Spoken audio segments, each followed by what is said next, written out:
Chère auditrice, chers auditeurs, bonjour pour ce nouvel épisode de Chadesh Yamenu. Et j'ai le grand plaisir aujourd'hui d'accueillir le Chazan, le cantor de notre communauté Adat Shalom, Elkana Ayoun. Bonjour. Bonjour Ivan.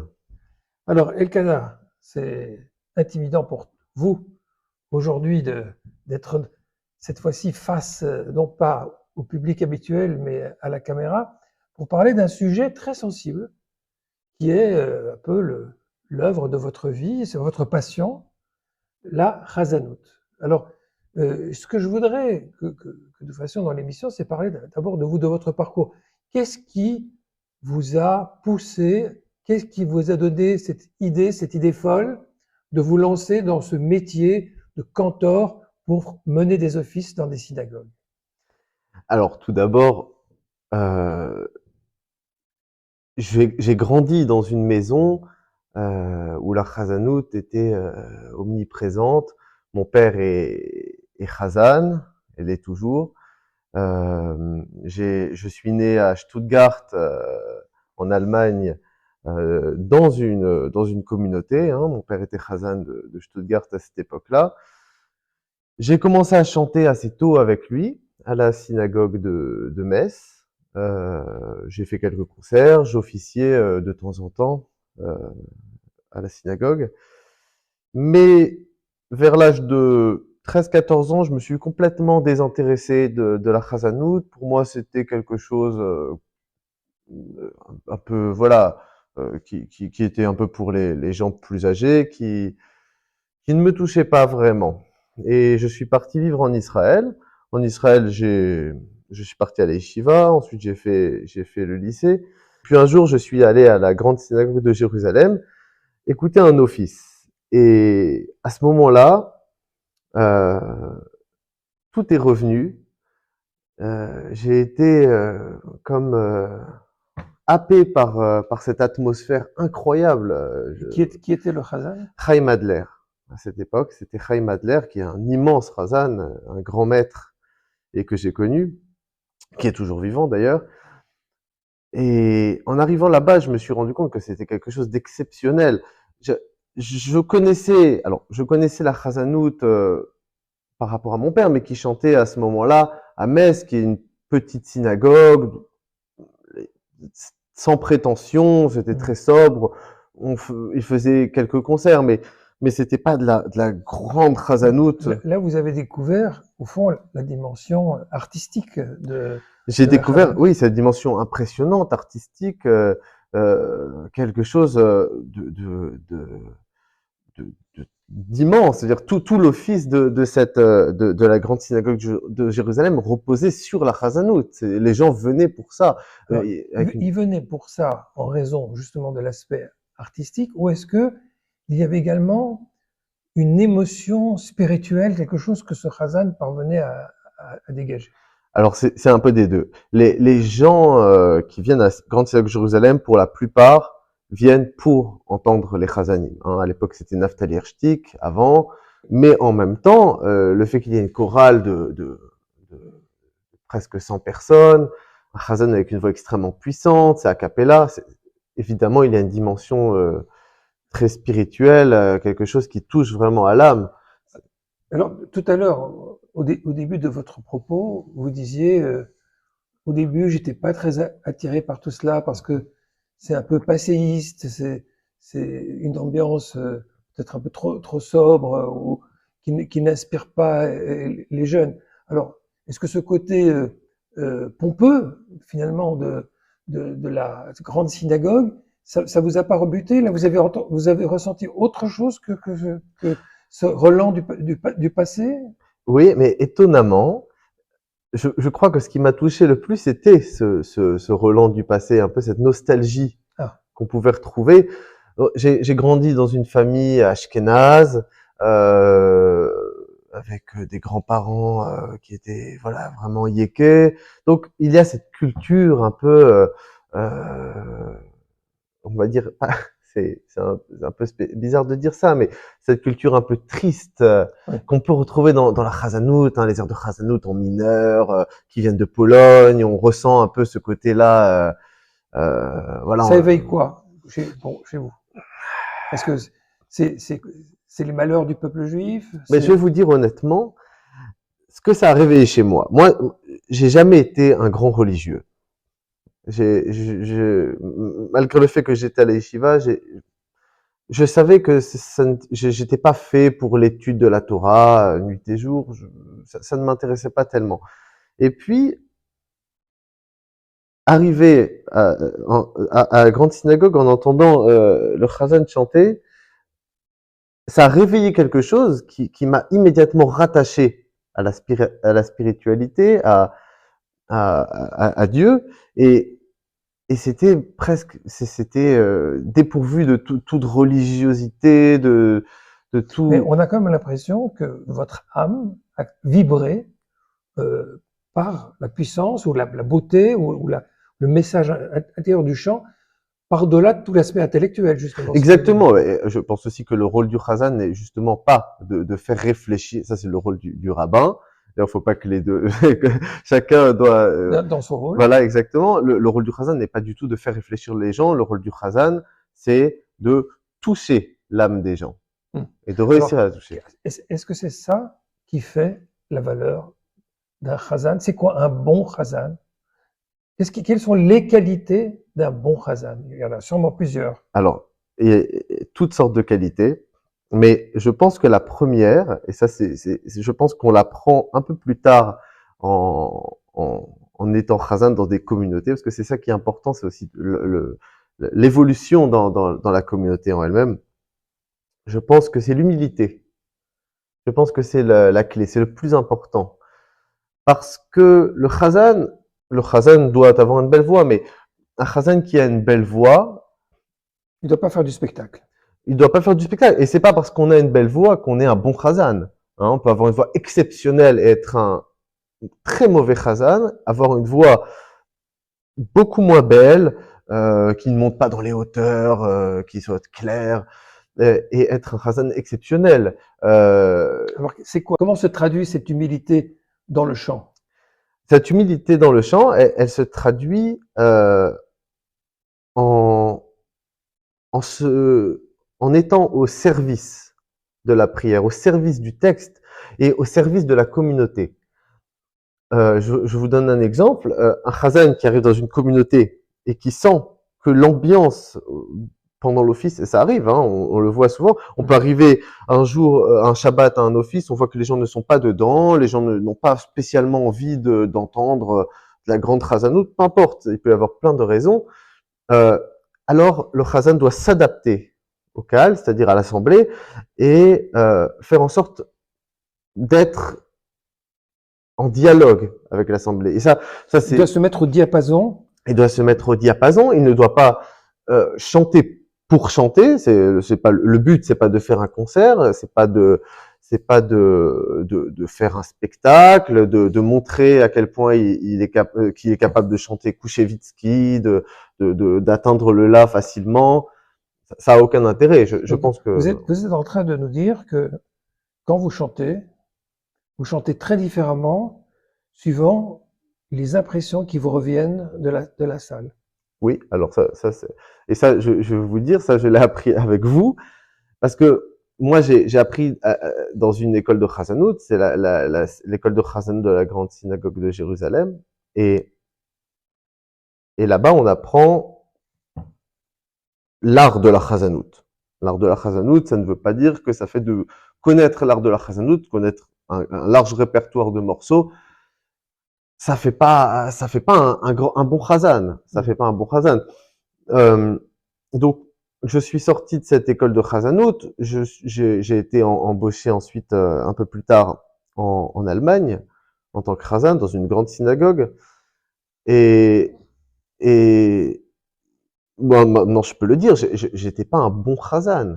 Je chantais sans doute très bien, les gens étaient contents, mais je n'avais pas encore réussi à capter. Alors, il faut dire aussi que les gens étaient très peu réceptifs à ce dialogue qu'il peut y avoir entre le Chazan et l'Assemblée.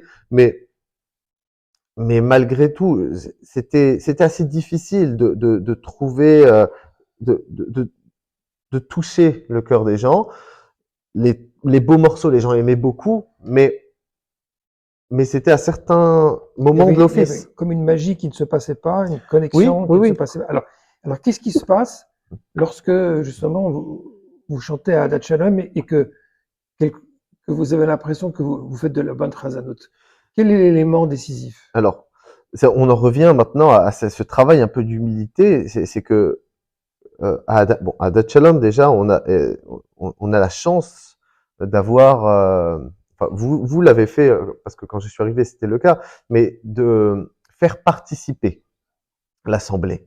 C'est-à-dire que l'Assemblée est actrice de l'office, pratiquement l'intégralité de l'office. Les gens ne sont pas spectateurs, les gens ne bavardent pas, les gens ne viennent pas pour écouter le Chazan, je ne pense pas en tout cas, mais pour prier réellement. Ce qui est quand même une différence énorme par rapport à ce qu'on a connu pendant des années jusque-là. Hein. C'est assez récent, hein, ce côté inclusif et participatif. À Adat Shalom, quand j'officie, je suis en quelque sorte un des acteurs de l'office. Je fais en sorte que le rythme soit maintenu, que la tonalité soit donnée au début de chaque chant, mais je ne suis pas au-dessus de l'Assemblée. Je pense que j'accompagne l'Assemblée et, et ça me permet aussi à certains moments, alors évidemment, j'ai la chance à Adat Shalom d'être extrêmement libre, de pouvoir chanter un peu ce que je veux. Et donc, à certains moments, évidemment, je vais faire une rentrée de Torah un peu particulière. Je vais faire pendant les fêtes de Tishri, alors là, beaucoup plus de Chazanout avec la chorale éventuellement.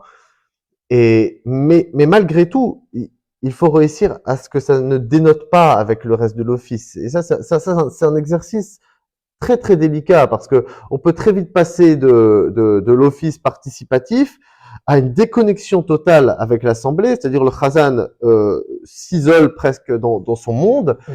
et chante. Alors on voyait Chazanim, il pleure, etc. Et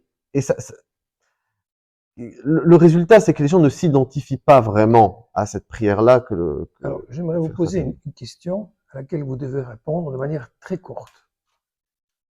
Est-ce que vous pouvez me citer une, deux, voire trois prières qui, au cours d'un office, vous touchent particulièrement, ou sont susceptibles de vous toucher plus que d'autres? Oui, alors il y a plusieurs prières qui me touchent particulièrement. La première, je pense que c'est un des morceaux préférés des Chazanim, c'est Hineni.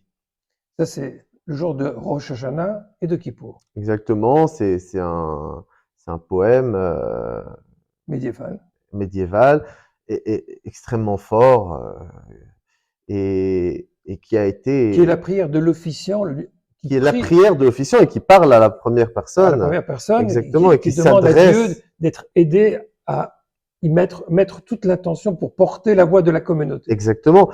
Et puis à ce passage magnifique et qui d'ailleurs qui a été mis en musique par Yossel Rosenblatt, c'est extraordinaire où le Chazan dit ne prête pas attention à mes fautes car je suis un fauteur.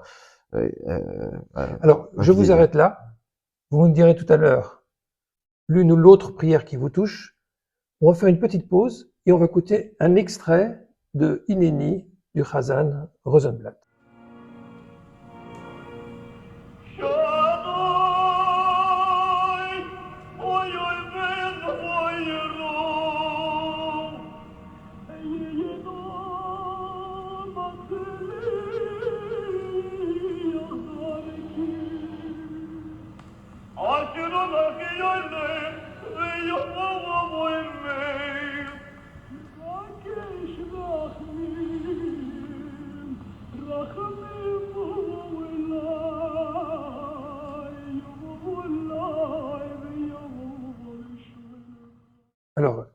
Elkana Ayoun, qu'est-ce que le Chazan que nous venons d'entendre, Rosenblatt, vient de dire? Le Chazan Rosenblatt, dans ce morceau, et ça c'est quelque chose qui est extrêmement fort dans la Chazanout, et dans certaines parties de la Chazanout de l'année des fêtes dans l'année juive, c'est que Hineni, comme la prière de Kol Nidre, comme la prière de Unetan et Tokef, la musique prend le dessus sur le texte. La musique est plus importante, ce qui est assez rare parce que normalement la musique est au service du texte. Là, il dit des mots quand même. Là, il dit des mots. Là, il dit des mots, mais qu'est-ce qu'il dit? Il parle de ses fautes. Il parle de ses fautes. Il dit Kabel Tavati, reçois ma prière. Donc c'est l'attitude d'humilité exactement dont Exactement. vous parlez. C'est voilà, c'est l'effacement du Chazan face à la grandeur de Dieu. Et Dieu. si je vous suis bien, dans les autres prières de Rosh Hashanah et Kippour, on sent dans le timbre de la voix et dans la musicalité, au fond, toute l'attitude que le fidèle est appelé à adopter pour être, au fond, dans cette humilité. Oui, et la façon, et ça c'est la grandeur aussi des compositeurs, des compositeurs du Nossar, ceux qui ont écrit le Nossar, parce que c'est quand même c'est assez récent. Le Nossar, c'est-à-dire le mode musical sur le thème musical de la fête, des différentes fêtes, celui de Rosh Hashanah et de Kippour, c'est sur le thème de la royauté divine. Donc c'est extrêmement solennel, c'est un thème qui est très très fort. Et d'ailleurs, c'est ce que je disais tout à l'heure, c'est que ces prières-là, où Netan et Tokef, qui est une prière très très importante, Kol Nidre en particulier, c'est Kol Nidre, tout le monde connaît la prière de Kol Nidre.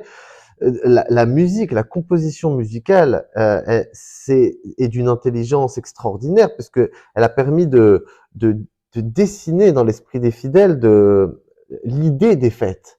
Alors, on vient écouter Kol Nidre, on vient pas écouter les paroles de Kol Nidre. Au fond, si vous demandez à quelqu'un, parle-moi de Kol Nidre, il vous dira pas, oui, c'est la Tarat Nedarim. C'est le fait d'être libéré des vœux intempestifs qu'on aurait formulés.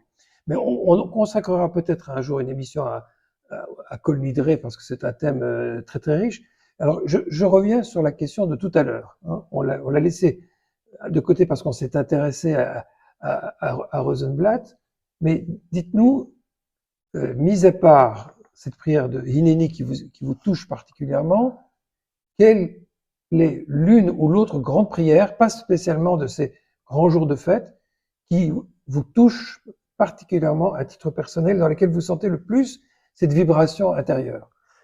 Alors, il y en a une autre que je trouve exceptionnelle, et ça c'est également une des caractéristiques, ça représente une caractéristique de la Chazanout, c'est l'importance de la musique au service des mots qui sont dans le texte. Alors, de quelle prière s'agit-il? Eh bien, il s'agit de la prière de Eilu Dvorim, Shen Lehem Shiur.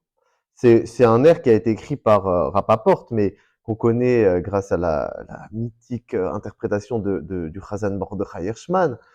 Et il y a quelque chose de très intéressant. Voici les choses, les actions qui n'ont pas de limite, les bonnes actions qui n'ont pas de limite, et on cite quelques bonnes actions comme la charité par exemple. Exactement. D'ailleurs, c'est un des premiers chants que j'ai appris en m'intéressant à la Chazanout. C'est un chant qui est très très beau. Et il y a quelque chose de frappant, peut-être, même si je vous le fredonne, vous comprendrez peut-être. Alors, fredonnez. Je vais vous le faire. אילו דברים שלהם שיהיו, הפיו והביקורים והריוי, גמילות חסודים ותלמודי תוירו, גמילות חסודים ותלמודי תוירו, אילו דברים שלהם שיהיו.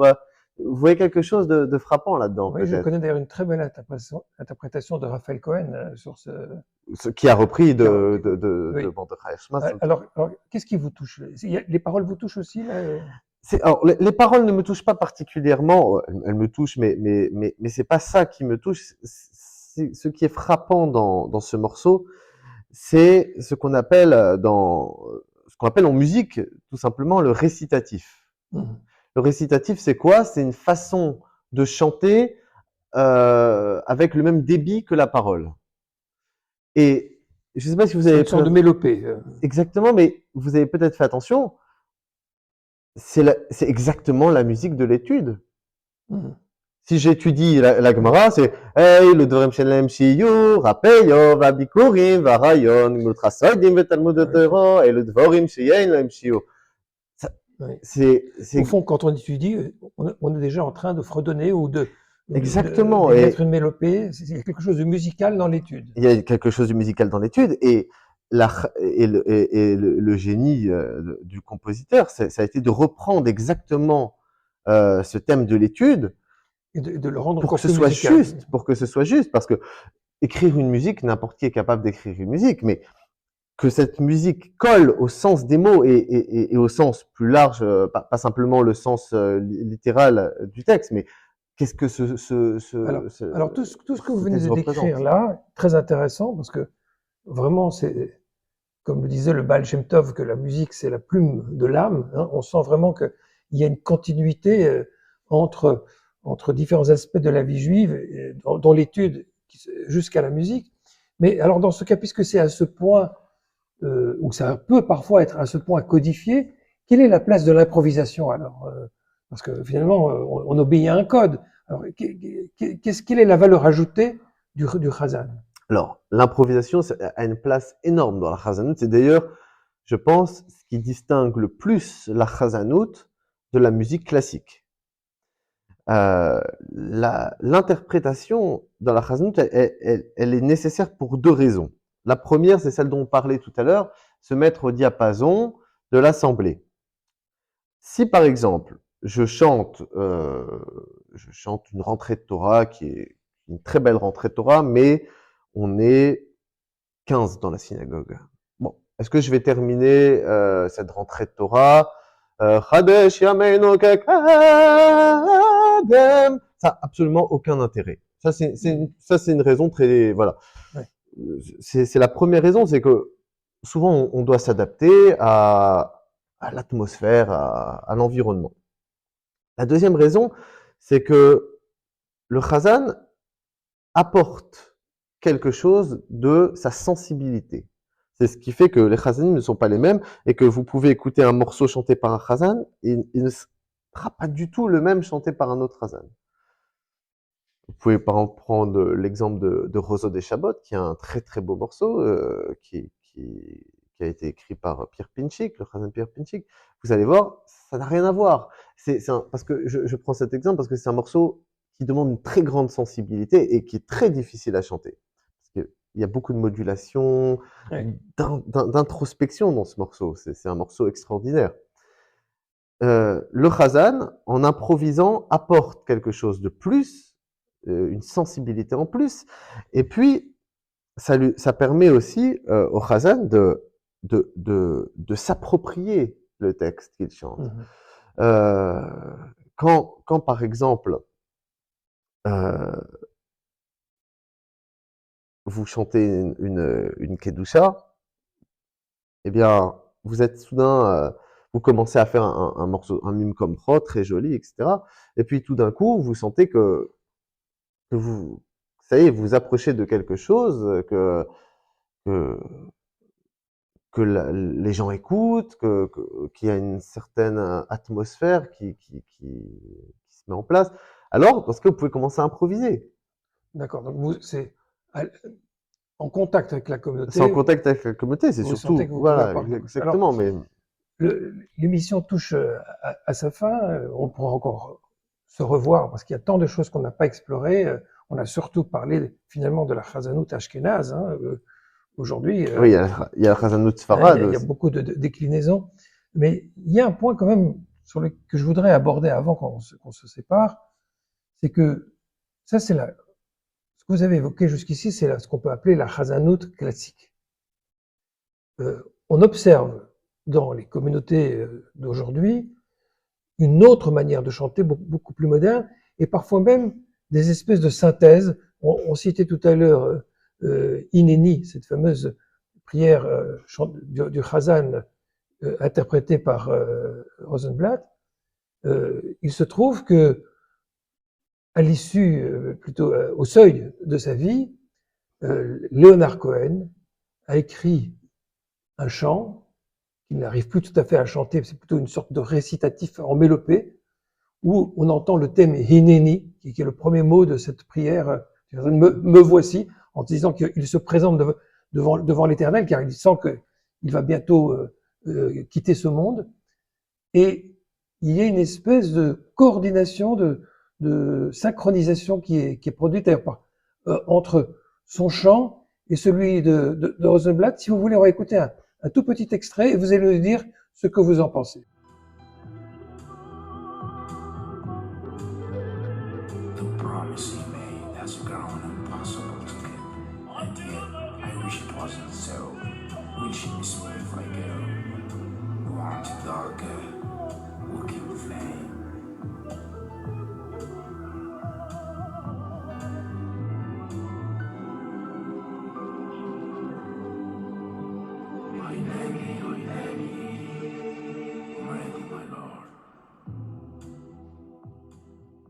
Alors, Elkana, qu'est-ce que vous pouvez en dire? Alors, c'est très intéressant de voir de voir ces deux morceaux assemblés ensemble, parce que je pense sincèrement qu'aujourd'hui, l'avenir de la Chazanout, parce qu'il faut qu'il y ait un avenir à la Chazanout, ça ne doit pas rester quelque chose de figé dans le temps. L'avenir de la Chazanout, c'est un mélange des genres, un mélange des traditions. Je connais certains chazanim qui sont des immenses chazanim et qui maîtrisent parfaitement la chazanout sfarad, la chazanout ashkenaz et qui arrivent à mélanger les deux. Et je pense qu'un chazan aujourd'hui doit connaître ça. Et ce que j'entends dans ce morceau de Leonard Cohen, qui étrangement n'est pas dissonant avec celui de Rosenblatt, n'est pas dissonant.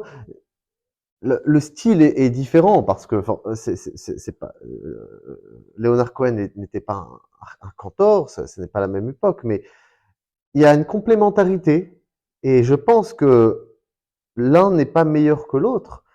Je pense que si le morceau de Leonard Cohen touche plus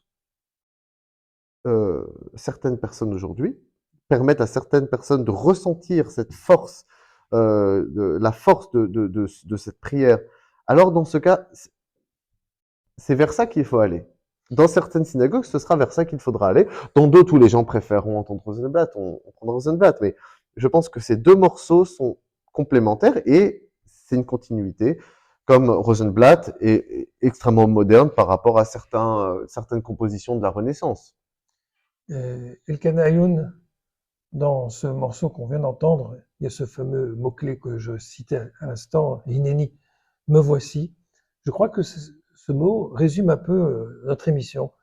Vous nous avez expliqué que pour être un bon chazan, il faut dire Hineni, je suis présent à ce monde, je suis présent à ma tradition et j'essaye du fond de mon être, du fond de mon âme, de le faire entendre.